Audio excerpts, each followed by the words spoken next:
ngintshele ngomfana kagogo umcebo ocela ngokwenza bakhe ola lokho bejobula ithobe wathi akazophilisa isizwe waphunyuka bempethe izitha zithi siyambamba kade shaye phansi kwasunqutuli umfana ohamba nesithunywa.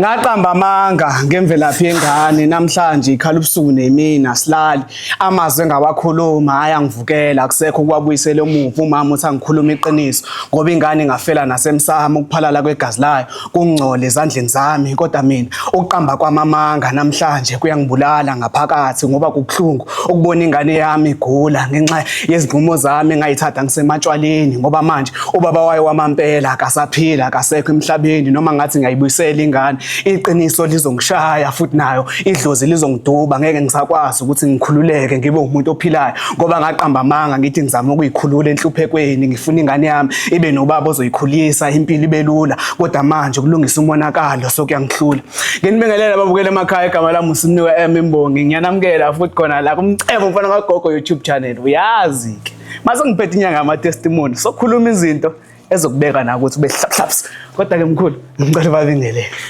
mina ngumcebo mfana kaGogo Ngcobo omkhulu uMashiya Mahle fuze fulela unews uyiqadi sengisho thina safa umuntu enqinisa vuka sakhwifilanga sengisho mina ke unompunyumpunyana uphunya bemphethe umafavuke njengedangabala intombi zimbuka zihamba namasokazi kuthiwa yahoshi mamba mfowethu yazi namhlanje umntaka baba ngicabanga ukuthi singabaniki le content abajwayele ukuyithola shintsha izinto kancane sithi kuyishintsha kancane izinto and yabona le kondlo yakho futhi iyaxhumana naloko engizokukhuluma as much as namhlanje ngifuna ukukhuluma ngeHeritage Day ngoba iHeritage Day izoba in the next 2 days njoba namhlanje kuMsombuluko izoba ngoLesithathu ngicabanga so bengifisa mfethu ukuthi njoba siyabantu abaphusha isintu kube khona into esiyenzela abantu so inkondlo yakho mfethu ingenele kutheni wena mfethu ke umunye umuntu angathi mayibuka ukuthi awayeshaya inkondlo kanje kodwa futhi at the same time bezokhuluma ngeHeritage ukuzaleka kwengane imizalwa ingane mfethu izalwa abazali abangekho focus bayaduka in a way ukuthi abatshengisi imvelaphi yengane ngenxa ukuthi basuke bexakwe izinto abasuke bebhekene nazo so kugcine sekuduka ekutheni mfowethu abazali bangatshengisa indlela enhle yokuxhumana nezidalwa so njoba wena ukhuluma ngendaba zokuthi uphuza utshwala wazaleka ngendlela engekho right uqhuquzela nabantu ababukayo lapha mfowethu ukuthi ke ababe nendlela enhle ukuthi mebelethe ingane emhlabeni ngoba ilona kusasa lomhlaba lelo ikusasa lomhlaba umuntu nomuntu ozaleka namhlanje uyikusasa lomhlaba so uma uzaleka namhlanje kumele ube umuntu oqhamuka emndenini no right ozokwazi ukutshengisa imfundiso ozokwazi ukutshengisa izinto ezinhle so ila ingena khona ke indaba yokuthi ke asifundise nabantu ngendaba ze-heritage ngoba i-heritage ingakwazi ukusave abantu abaningi mntaka baba ukuthi ke bangabe abantu abazalisa abantu budedengu bangabe sibabashiye bangabe abantu abazalisa izingane bangazinakekeli ngoba ikusasa likubona bangabe abantu abazalisa izingane bese bangabi nokuyinakekela ngoba sigcine seyiphenduka abantu abahlala emgaqweni bangabi nezingane bese emva lokho bayishiye bese ke emva lapho ke izingane ziduke zingakwazi ukubona ngoba uzukhumbule mfethu ukuthi njengoba siphila namhlanje siphila in a western style yabo ngenxa yokuthini mfethu ngenxa yokuduka kwethu ezesintu so if uzozala ingane bese emva lokho ke awuyinakekeli izogcina iwelela kuyo yonke into ezokwazi ukuthi survive ngayo so le nkondlo yakhe ibaluleke kakhulu mfethu when it comes to izinto ze-heritage ngoba mfethu iyatshengisa ukuthi shuthi kahle kahle kumele sisukume siyindle emnyama ukuthi senze kahle thina esisaphila ngoba sisazoletha izingane emhlabeni okuzomela ukuthi sizinakekele bese emva lokho sizifundisa ngamaciko ethu esintu so mfethu ke la ngimkhona ke mina ke njengomuntu omlaphi umuntu omlaphi ungena kakhulu ezintweni ze-culture ngithi kulabo ababukayo lapha ababe nendlela ke yokuthi beze la kumina esigodlweni ngeHeritage Day size sizobamba umkhuleko Okay. Bese emva lapho kukhona inkambi engizoyikhipha mahhala, free of charge. Akekho ngisho nomuntu ozokhipha imali ngalelo langa lelo. So ngizobe ngiphisana ngeinkambi, ngeke ngize ngizi-announce lezi inkambi la ngoba angifuni umuntu ukuthi akale ukuthi hayi mina nginako lokho, mina yabo ngizobe ngikhipha inkambi ezihlukile. Inkambi futhi engakaze ngizidayisela abantu kakhulukazi. Ngizozimixa ngendlela yami bese kuba inkambi zalelo suku kuphela. Okay. Angeke kube inkambi engizokwazi ukuthi ngiphinde ngikhiphele ngikulo ngelinye lamanye amalanga. Shothi lezi inkambi wena mfowethu kuzoba inkambi ezokwazi uaccommodate uthando, impumelelo kanye futhi nakhona inhlanhla nje ezidingwa abantu abaphilayo emhlabeni. So ngithi ke mina ngalokhu ke ngokuthi ke abantu sengisebenze nabo kakhulu ngabasiza ngabe umuntu futhi nakhona ogcine sevula namabhizinisi amaningi. Ngithi ke angibe nendlela enginikelayo ngayo kwabantu usuku olubalekile la tshengisa khona ukuthi indle emnyama iyasunguleka kanjani ngeHeritage Day. So ngithi ke kwabantu ke abafike beze la kumina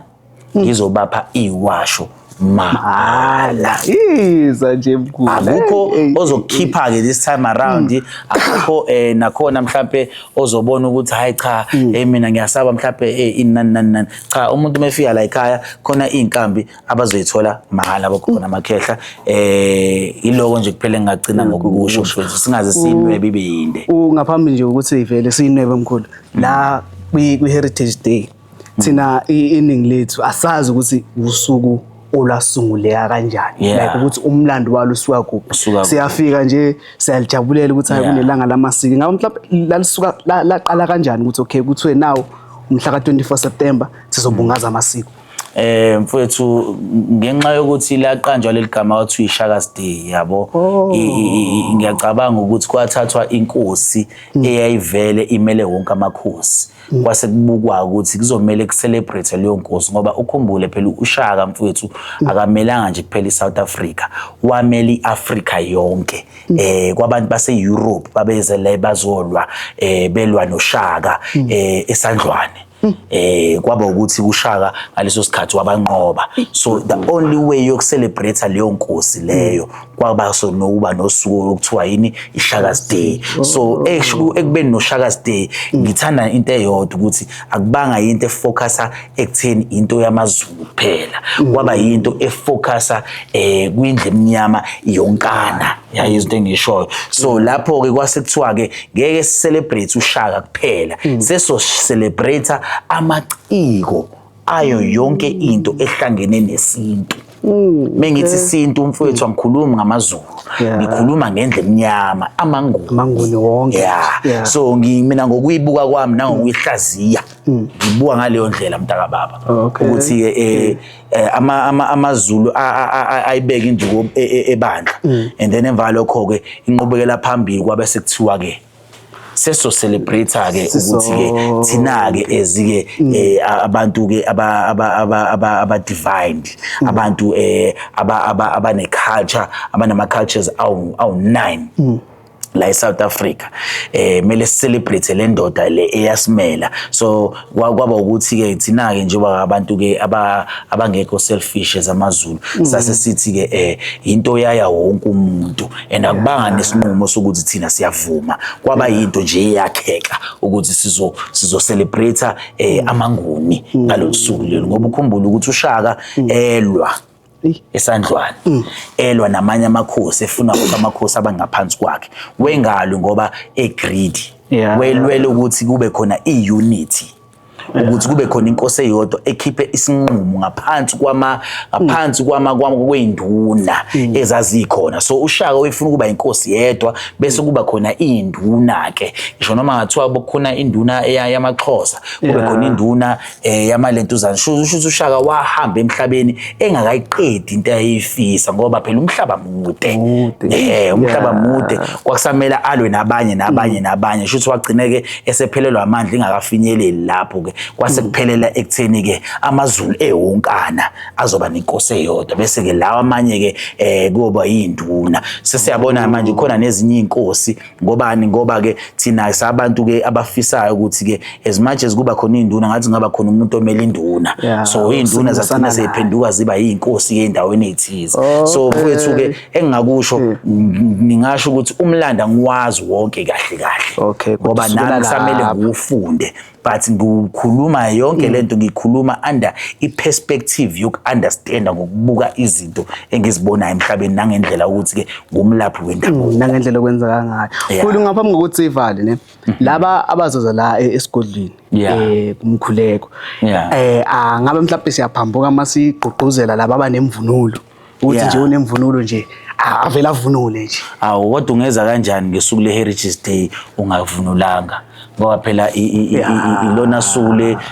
lamanguni lelo so wonke umuntu kuzomela ukuthi ke afike evunulile and then sibamba umkhuleko sithi ukushisa nempepho wonke umuntu akhulume nezidalwa zakhe ngalelo langa lelo bese ke emva lapho ke sesenze njani ke lapho ke bese ke emva lapho ngenxa yokuthi ke lento ivulwe yimina abekho abantu kumele bahambe bengatholanga into ethize so senithola inkambi ezithize ke eniyohamba nazo niye nazo ekhaya ijule kakhulu le mkhulu bangasali ngaphambi kokuthi sivale ke mkhulu akekho mhlawumbe ongakusho ngoba vele bayazi ukuthi usebenzela kuphi kanjani so la kumele nize khona bakwethu nizoza eParamoli eSoweto eOrlando opposite amaTowers sine laundry ekuthiwa iMadam Teresa ila khona isigodlo ke lapho ila sobe sibambe khona umkhuleko nikhumbule phela ngashintsha indawo ekwakuthiwa iHome Affairs bayenza isigodlo so sikhona ispace sabantu mhlawumbe eklist aba100 engakwazi ukuthi ngibabambe ngalelo langa bese emva lokho siyakhuleka so bokho khona amakhehla ngicela nje ukwehlela ngenzansi inkosi ikhuphuke njalo kodwa ke mkhulu nako sikhohlo ukuthi uqala ngasikhathi sini umkhuleko ngicela nje ukuthi wonke umuntu ukuthi ke afike ngo8 o'clock sihlangane sonke ngeke ngize ngisho ukuthi siqala nini umkhuleko kodwa ke before 12 o'clock sizobe sesiqedile shuthi ngo12 siyaqeda enjalo nje ayishintshi sihlangane ngokuzayo thokoza